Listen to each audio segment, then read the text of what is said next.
Board परीक्षा पर सरकार की परीक्षा का वक्त आ गया है, लेकिन परीक्षा छात्रों के लिए भी है, क्योंकि 30 लाख से ज्यादा छात्र परीक्षा में बैठेंगे। 4 मई से लेकर 10 जून तक परीक्षाएं आयोजित की जाएंगी। सरकार ने इसके लिए कमर कस ली है और इसी पर लगातार चर्चा में देश के 3 जाने माने नाम इस वक्त हमारे साथ शामिल हैं, जिनके साथ हम चर्चा को आगे बढ़ा रहे हैं।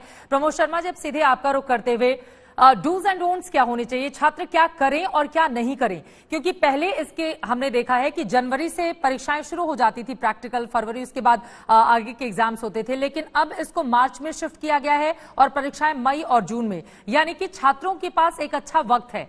ऐसे में क्या सलाह देना चाहेंगे आप तमाम छात्रों को जो आपको सुन रहे हैं? मुझे लगता है कि 30% सिलेबस कम कर दिया गया है जी। और जैसा अशोक जी ने कहा कि बच्चे अब स्कूलों में आएंगे, अध्यापकों के साथ बैठ के उन पर विषयों पर चर्चा करेंगे और मॉक एग्जामिनेशंस होंगे, बहुत तरह के क्वेश्चन पेपर्स उनसे करवाए जाएंगे और जो उनके जवाब हैं उनमें किस तरह सुधार किया जा सकता है और मार्किंग स्कीम के बारे में बताया जाएगा कि एग्जामिनेशन में किस तरह से मार्किंग होती है और उसी तरह से जवाब भी लिखे जाने चाहिए। तो इन सब पर काफी बात होगी और टीचर्स गाइड करेंगे स्टूडेंट्स को कि किस तरह से वो इम्प्रूव करें।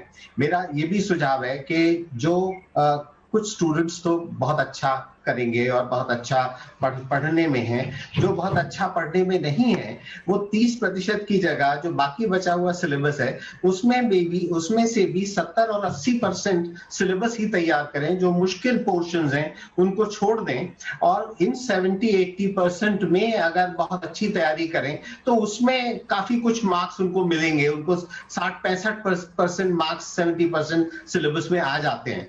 तो जो अच्छे स्टूडेंट्स हैं वो तो सारा सिलेबस तैयार करें, जो अच्छे स्टूडेंट्स नहीं हैं और थोड़ा भयभीत हैं इस पूरे माहौल से, उनके लिए मेरा सुझाव ये है कि थोड़ा सा कम सिलेबस तैयार करें, फिर जो तैयार करें पुख्ता तरीके से तैयार करें। प्रैक्टिकल एग्जामिनेशन के बारे में एक सुझाव मेरा ये रहा है हमेशा से कि हम सारे लोग इस बात पर काफी वो करते हैं कि भाई क्यों हमारे यहाँ ओरिजिनल रिसर्च नहीं होती, क्यों इनोवेशन नहीं होते, क्यों पेटेंट्स नहीं आते इंडियन यूनिवर्सिटीज से, IIT से। तो उसकी एक वजह यह है कि स्कूलों में practical examination has become a farce. इसमें सुधार की बहुत ज्यादा आवश्यकता है और फौरन आवश्यकता है, हमने काफी देर कर दी है। और क्योंकि हर तरह के स्कूल CBSE में भी हैं, जिसमें कुछ स्कूलों में तो बहुत अच्छी सुविधाएं हैं और प्रैक्टिकल एग्जामिनेशंस के लिए केमिकल्स वगैरह खरीदे जाते हैं। बिल्कुल, बहुत सारे ऐसे स्कूल हैं जिनमें सिर्फ नाम का होता है प्रैक्टिकल एग्जामिनेशन और सबको मार्क्स बांटे जाते हैं। बिल्कुल।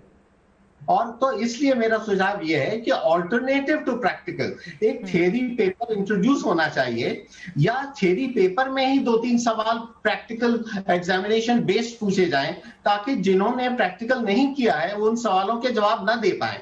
ये आगे के जो सुधार हो सकते हैं CBSE में, उनकी तरफ मेरा इशारा है कि जब तक ये नहीं होगा तब तक बहुत अच्छी साइंस टीचिंग हो पाना इस मुल्क में मुमकिन नहीं। ये महत्वपूर्ण बातें प्रमोद जी आपने कही हैं और इसी में मैं अपनी बात को जोड़ते हुए आगे बढ़ते हुए, आपने कहा जो अच्छे हैं वो तो सब तैयार कर लेंगे और जो थोड़े कमजोर हैं वो भी अपनी तैयारी पूरी रखें, लेकिन छात्र खुद को सबसे अच्छा माने, खुद के भीतर एक आत्मविश्वास पैदा करें, क्योंकि अभी 4 महीने का एक लंबा चौड़ा वक्त आपके पास है और नए साल को एक बड़ी चुनौती के तौर पर लीजिए कि नहीं, मुझे तो सबसे ज्यादा और सबसे अच्छा नंबर लेकर आना है। अब सीधे डॉक्टर अशोक पांडे में आपका रुख करते हुए छात्रों को आप क्या सलाह देना चाहेंगे, खासतौर से जो पहली बार बोर्ड एग्जाम में 10th के जो छात्र शामिल होने जाएंगे, उनके मन में डर होगा, एक तरफ कोरोना है, दूसरी तरफ पहली बार बोर्ड की परीक्षाएं देने के लिए वो जा रहे हैं, तो इस डर से अपने आप को दूर वो कैसे रखें, क्या करें?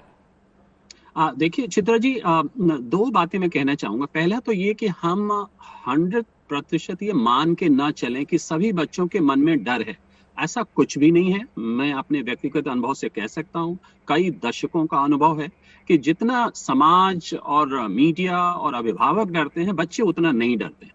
ये बात आपकी सही है कि आज का माहौल थोड़ा फर्क है, तो इसीलिए मेरा सुझाव ये है कि बच्चे अपनी मन स्थिति को ठीक बनाए रखें, अपने आत्मविश्वास को बनाए रखें, माँ बाप जो है उनके ऊपर बहुत सारी एक्सपेक्टेशंस न ला दें। जैसा कि प्रमोद जी इशारा कर रहे थे कि हम अगर आज की तारीख में अभिभावकों को बच्चों से ये नहीं बात करना है कि तुम्हारे इतने नंबर नहीं आएंगे तो तुम जिंदगी में कुछ कर नहीं सकोगे।